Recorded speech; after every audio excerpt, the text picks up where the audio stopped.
cooking class. This is our Cooking with the Community, and I'd like to introduce to you all Kale Tharp. Many of you all know Kale, but we don't get to see you a lot. I'm my little hole down You're in your hole at the radio, so if you don't know, Kale is the owner and operator of A93.7 here in Hodgenville, so glad to have you today. Before we get started, we have a quiz. Yeah, oh, a quiz for me? Yes, tell me where I had lunch today. Lunch. Well, how you know? Got you because Friday, and you go there on You Friday. can't smell it? I wasn't gonna say that. No. You give the Keystone. It is to get, yeah. It's a local favorite, isn't it? But we're excited to be able to prepare a recipe for you all today, and it's a little bit out of the norm. It's not maybe a cuisine that you may have very often, but we're going to be making shrimp Creole today. So of course, Creole is from Louisiana. That's a Louisiana style cooking. Some of you, anybody in the room like Louisiana style cooking? Creole, or you may have heard it as Cajun cooking before. There is a little bit of a difference. I did a little research before I came today. Cajun cooking is oftentimes a little spicier than Creole, and Creole, especially in the dish we're making today, it has tomatoes when Cajun recipes often do not. And so we are using canned tomatoes in this recipe. Are So all these people going to be sampling? they are. And they signed the release? They have not. They have not. Maybe add that. But they are some of our regulars that come, and I don't think they keep coming back if they didn't like what they tried. I haven't been here before those. So this is a real simple recipe, and we're excited for you all to try it. If you're not familiar with our calendar, this is the Kentucky Nutrition Education Program calendar for 2026, and the recipe is actually this month's recipe for the month of March. So if you don't have one of those, you're welcome to grab one today, or stop by the extension office and grab one. Those are a free resource that we provide. We'll also be present tomorrow at the Extension Expo. So if you're going to be around, we can invite you to come. I think that's some of that day. We'll be there 10 o'clock. We're excited about our It's going to be a beautiful day. It is going to be a nice day. So we're excited for you all to come out and see what else we have for you. But we're going to go ahead and get started. There may be some downtime on this recipe because that's have to simmer a little bit. And we are, I should mention, we have taken our show on the road today, so we are not at the extension office, if you can't tell. We are in downtown Hodgenville at the community room, which is a part of the Lincoln Museum, correct?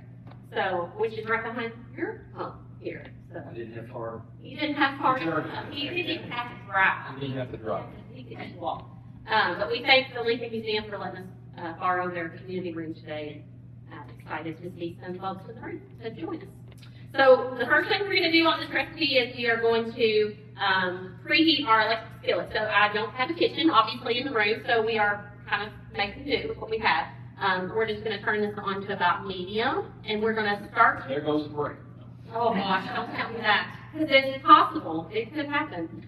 3 tablespoons of butter, I'm going to go ahead and put in here and let that kind of start melting, because while that is getting hot, we are going to chop some vegetables. So what have I given you here to chop, Kale? Celery and onion and a green All pepper. right. You know your vegetables. Oh, You practice. made it pretty simple. Pretty simple. So if you want to start working on the celery, we're going to chop these vegetables, and I will say they've been pre-washed. You can use that one if you're more comfortable with a smaller knife. But this one will work better for you. I promise. Will work better? Yes. Okay. And I've got the sharp one. So that one will. All you want. So when a recipe says chop, that's not, so dice is smaller. So chopped is about a ½ inch. Okay. So I'll work on these two, and whenever you just I go promise fast I'll and wash close. my hands. Yes, and these vegetables have been washed ahead of time also. I'd like to make Now, sure. you know from watching Chopped, plays at my house about every day, there's a technique for this.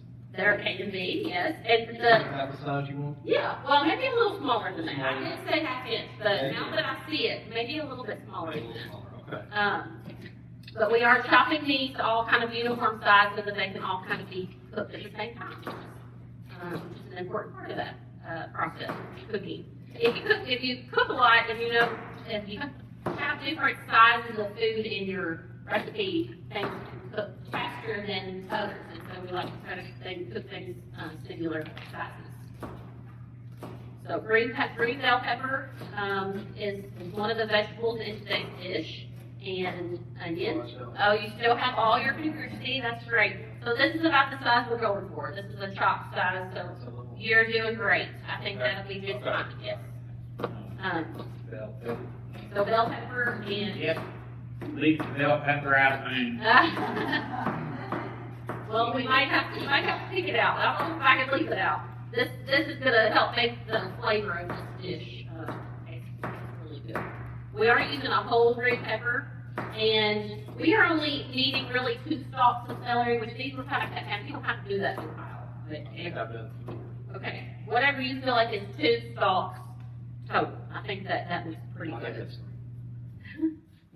All right, now how do you feel about chopping onions? Well, I saw a guy on TV the other day wearing masks to do it. Oh, well. Does that help if you do that? I mean, I'm just wondering. I don't know. So I get pretty teary-eyed whenever I chop onions, but we did put these in the refrigerator before we came, and that's supposed to help. Yes. So if you and I would like to split this in half, we will do a teamwork here. So I'm gonna let you do half, and you want to peel that outer edge off, the papery skin on the outside. So you use the whole onion? We are using 1 large onion, yes. Which Just like Wayhings. How many onions? yeah. It's been exposed to onions today already. Oh, have you? Yeah. Oh, he has, yes. I have. Yeah. Those good Leahy burgers, How do you have think? same size, chopped. Similar size.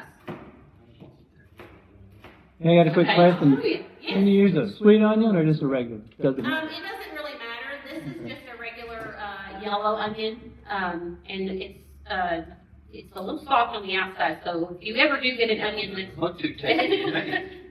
the layer underneath, yes, we're gonna cut that off. That's right. And that question was from the mayor of Hawkins Road. I didn't realize that mayor, The mayor. Hawkins Grove had a mayor here. Glad to have you today. All right, so chopping onions, I have learned the hard way that if you cut that root off like I just did, it's a little harder to hold on to it, but we're gonna be all right, because I cut it off anyway. And so you've kind of got yours in a smaller, here, I'll do what you did so that we can do this together. Okay. So onions have layers, as you know, they have sections, and so we're going to let that be to our advantage. Okay, so a good rule of thumb is, to go ahead and cut through the side that is on the outer layer, and we're going to cut down through those a few times. I did very good. That's all right. The felt part, that's probably what you're Uh-huh. doing. Yep. And then you just slide the knife through like this, and then you can cut any It large. makes it look easy. Well, we all have to have practice, right? As long as it's easy, that's all. That's right. You may be starting something for home. Uh-oh, did you hear that, Tracy? Don't put this on my. Tracy's watching. I bet Kel cooked Stephanie on in. You said that you weren't a stranger to the kitchen, right? Well, been strange for a while. You've been a stranger for a while? Yeah, I have good cooks, see, I Well, I know, Tracy's a good cook. All right, so our butter is melted in here, and I'm going to go ahead and start adding all of these veggies in. And that sizzles what we want to hear. So if you want to join me and put your celery in and the onions that you have chopped, we'll just leave them there on the side. And really the hard part is overkill. That was really all there is to this recipe. Mine's not as pretty as yours. That's all right. I'm getting her bigger too, but I'm gonna cut it a little more. Yeah, maybe that one right there, you can cut a little smaller. So what we are looking for at this stage is we are going to try to soften these vegetables up a little bit. And it does take a little time. So hopefully you will start to smell some fragrant aroma in the room as we add in those onions and green pepper. This is kind of the base of our recipe today. We're just going to give that a good stir. And I'm going to turn the heat up just a little bit. I had to turn it down because it was taking a little while to chop all of those vegetables. And we're going to start letting those get soft. And so in addition to the vegetables that we're using today, we are also highlighting a whole grain, which is brown rice. Those of you that have been to some of our classes before, you've heard me talk about how brown rice is a great item to maybe replace with white the enriched rice varieties or other rices that you might enjoy. This is because it's a whole grain. The whole grain provides us with more fiber in our diet. And so I do have a handout here on fiber and the importance of fiber in our diet. So replacing an item like rice and using ground rice is a great way to get in more of those whole grains that we need. And you can't really tell a difference, especially with something like this, because we're making a sauce to the go-in. So you're not going to really notice the rice being any different. Shrimp's already prepared. The shrimp is already prepared, yes. We did, for the sake of time today, we did skip a step in here about not getting the uncooked shrimp, and we did get the cooked shrimp. So it is chilling in the refrigerator. Which means I can butcher the vegetables and take care of the main part. We've already cooked the shrimp, and that's going to have to be heated. But what we're waiting for now is just these vegetables to kind of get softened. 5 to 10 minutes. We've cranked the heat up a little bit here, so hopefully not too long. You just want to soften them. Just want to soften them until they're a little bit tender. And in order to make the sauce that we're going to make, which is going to be made with the canned tomatoes, we're going to need to thicken that sauce with some flour. So we're going to be needing a tablespoon of flour. If you'd like to scoop that out of our bag there for me. I've already got the tablespoon. Is that Yep, right? that's it. And we'll have it ready to go once we get ready to add that in there. Those are getting tender pretty fast. So, like any sauce that you would make that starts with like a roux, you would use flour to make that thickener. So by sprinkling that over, the heat and the moisture that's in these vegetables is going to react with the flour and create kind of a thickening base, and then we're going to kind of thin that out with these like tomatoes. If you'd like to go ahead and sprinkle that over the top of our vegetables, it doesn't take much. This is, similar to how you make a sausage gravy or something like that. You use flour. It takes a little bit more flour and something like that. You want to be a whole lot. Only a whole lot, yeah. And then if you want to start working on opening those canned tomatoes for me, I think that's going to be our next step. While you're doing that, I'm going to add in our spice of the day, which is we are using a Cajun seasoning. You can get these pre-made at the grocery store, or we have some ideas here if you're interested in making your own Creole or Cajun seasoning. You just need some simple ingredients that you might already have in your pantry, such as garlic powder, dried thyme, paprika, oregano, cayenne pepper, more or less. It depends on how spicy you like it. And so you can easily make a Creole or Cajun seasoning from things you may already have in your pantry. You're fast, Bill. That was quick. A little possessor. Well, that's okay. Sauce. You'll probably see this tablecloth again tomorrow at the expo, so I'm going to take it home and wash it. Flip it up. Just flip it over. So because this is Cajun seasoning and because we're going to be sensitive to the fact that maybe some of you don't like it spicy, we're going to add on the lower end of what it suggests, which is 2 teaspoons all the way up to a whole tablespoon. We're just going to do the 2 teaspoons for today's demonstration. But if you were to like things a little bit spicier, you could go a little heavier on the Cajun or Creole seasoning that you might use. And if you like it really spicy, remember you can always add more. And if you notice up here, we do have some hot sauce to add if you're interested. And I can already smell those seasonings. I don't know if you all can smell that, but I can smell the pepper in there. We're going to add a little bit of salt to this also, which is a half a teaspoon. I thought you were supposed to pinch it. Pinch it? They do. I'm not a TV chef. I just do what the recipe says. So yeah, that's looking pretty good so far. Uh-huh. And I don't know if those of you that are not close enough to see, you probably can't tell, but tell them that you can see the flour that's kind of stuck to those vegetables a little bit. And it's made kind of a little coating. So when we get ready to add the juice from the tomatoes, it will help create a sauce. We're just cooking this another 5 or so minutes to get these a little bit more tender. Let those seasonings start to react with those vegetables. Could I ask you to go get the shrimp for me in the refrigerator? I failed to remember to get that out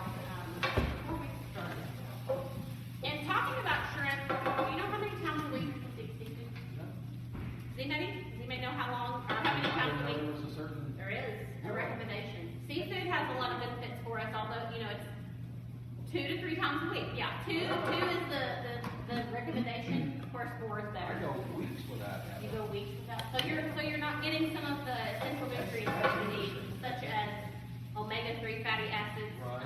and of course, it's very low in fat and calories, so it's just a good, now if you're eating it fried, probably not. What do you recommend? Well, the way that we're gonna cook it today, shrimp, which is just. You've done this before. You're good at the segues. Sauteing in a skillet is a good way to prepare those, and I did bring some more information on seafood and the benefits of, reeling in the benefits, is how it's proposed here. So, there's lots of good, reasons why you want to eat seafood, and shrimp is just one of them. There's recipes in this too, for those of you that love recipes. All right, so I think we're ready to now add in the canned tomatoes, and we're going to use some bay leaves also. So go ahead and dump those in, and I'm going to dig out 2 bay leaves. Oh, that's good.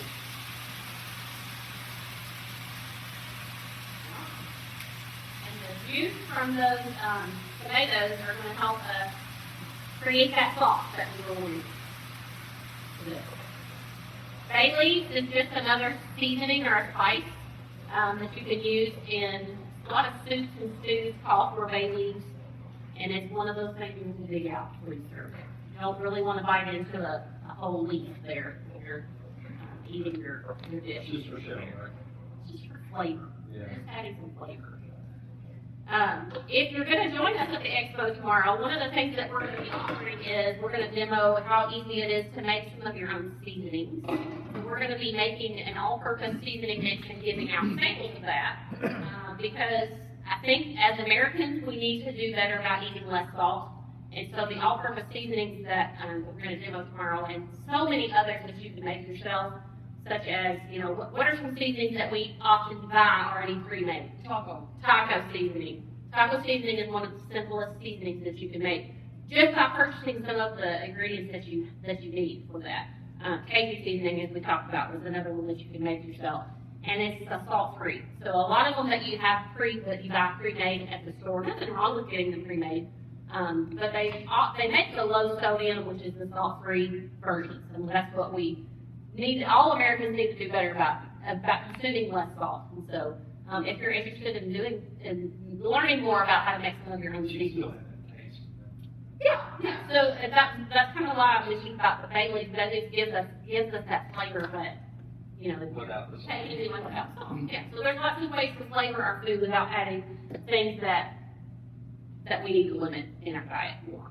So, all right, let's see. So this group likes for me to give them unique facts. They're pretty good at the facts. We play trivia sometimes. Sometimes Betty we. looks like she knows all the She's dressed for the bar, too. She's wearing. She is. She wore her 893.7 button today. She sure did. So let's see if I can. So you all already proved to me that you knew how many times you eat fish a week. And I mentioned that it had important nutrients like omega-3 fatty acids. What's another nutrient that seafood provides us that is important to have in our diet? You may know. In this case today, it's serving as what food group is it serving in? Protein. Okay, so it's a low or a lean protein. Lean proteins are another thing that Americans in our diets probably need to do better at is consuming more lean protein. Other varieties of proteins that are considered lean are, of course, poultry, eggs, but seafood has those nutrients like the omega-3 fatty acids that a lot of those other protein groups don't have. Let's see. So twice a week we talked about how important it was to eat seafood. We talked about how brown rice is a what? Remember? A whole grain. Okay, whole grains provide fiber and as well as magnesium and selenium. Those are another nutrients that our body needs. It is higher in fiber than white rice. So this recipe that we're making today is a really good example of a balanced meal. You all heard me mention about the My Plate. You ever seen My Plate? It's a plate, you should have brought one with you today, that kind of helps us envision what our meals should look like. So it's half of your plate should always be fruits and vegetables. I'm guilty. My plate does not always have fruits and vegetables. But it just kind of gives us a visual of that. But this recipe is a great example of that because we're getting our lean protein, our vegetables, and our whole grains. So it's providing 3 of those food groups that our bodies need. All right, so let's talk a little bit about shrimp. Like I told you, we just for the sake of time, we are using pre-cooked shrimp today. So all we're going to need to do for the remainder of this recipe is just to heat this up. We're just going to mix it in. And I will say, we still have the tails on. So when you go to eat those, you'll want to make sure you pull those tails off. At least I'm released one. Sure. Sure, they did. So something that I thought was interesting is if your shrimp is in the shape of a C, then it means that it is cooked. So would you say that those are in the shape of a C? So that's a good way to tell if your shrimp is done. Another way to tell, does anybody know how to tell another way? The color, right? So fresh shrimp or uncooked shrimp is going to be like a pale gray color, okay? Once it's cooked, it's going to turn into this, you can't see through it anymore, and it's more of a pink color. And it happens real quick in the skillet, or in the, whatever, however it is you're cooking it. If your shrimp is O-shaped, guess what that means? Overcooked. Overcooked. So some of these, hopefully we don't get any O-shaped shrimp today. We're just going to be heating them up.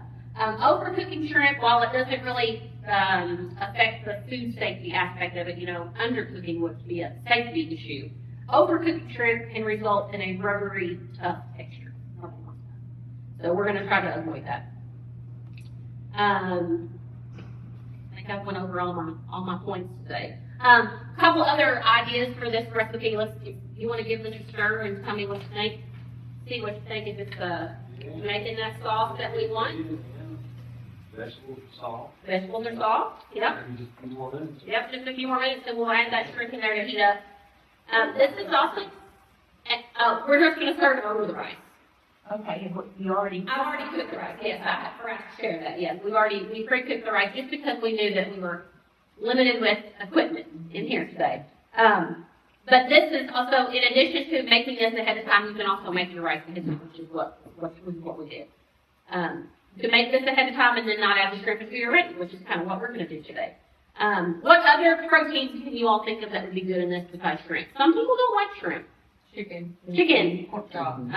Any of those lean or you can do just about anything. Yeah. You could even do certain types of fish if it's a firmer fillet. But you could maybe it wouldn't fall apart so much in this. Maybe smoked sausage. Smoked sausage would be good, and that kind of gives you that Creole Cajun flavor a little bit still. Instead of the brown rice, what else could you think of that would be good with this served over it? Noodles. Pasta would be good. You could make this kind of like a Cajun pasta. This even suggests mashed potatoes or grits. Grits would still give you that Cajun flavor too. But today we're using brown rice because we were talking about that. You like this? I do like cheese grits. Rare. Yeah, I do like grits. I remember a time in my childhood when I was given grits because I didn't want to hurt their feelings, but I wasn't sure if I liked them or not, so I told them I did, and I had to sit there until I was on. So it took me a long time to get to like grits again. After that. Okay, so this is where we want to be. This is the vegetables are soft and tender.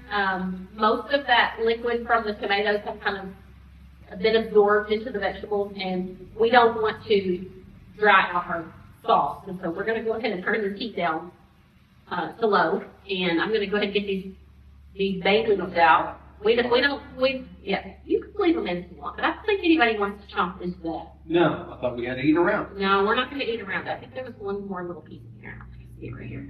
So now we are ready to add in that shrimp, and we're just going to add the whole bowl.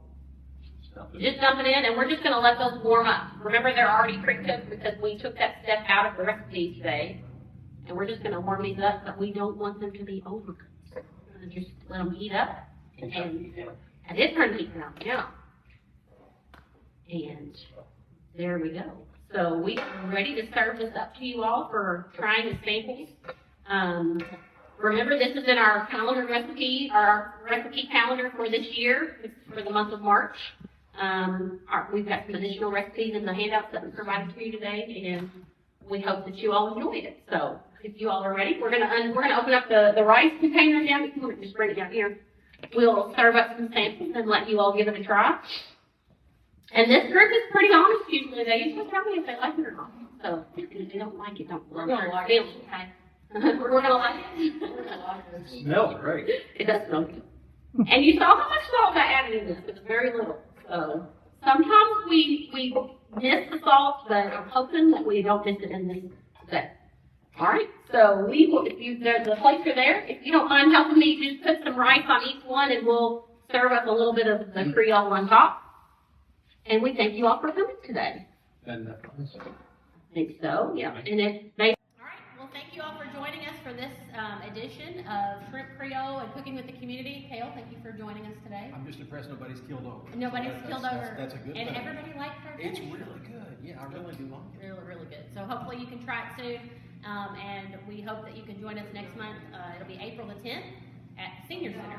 And Bonnie Well, thank Miller. you. Yeah. Thank you for not doing it at the senior center with me. Try to tell me something. You're welcome. But no, we invite you to come next month. Bonnie Miller's going to be our guest, and she's one of our Lurie County Extension homemakers. So the recipe on the menu is cowboy skillet. So come see what that's about.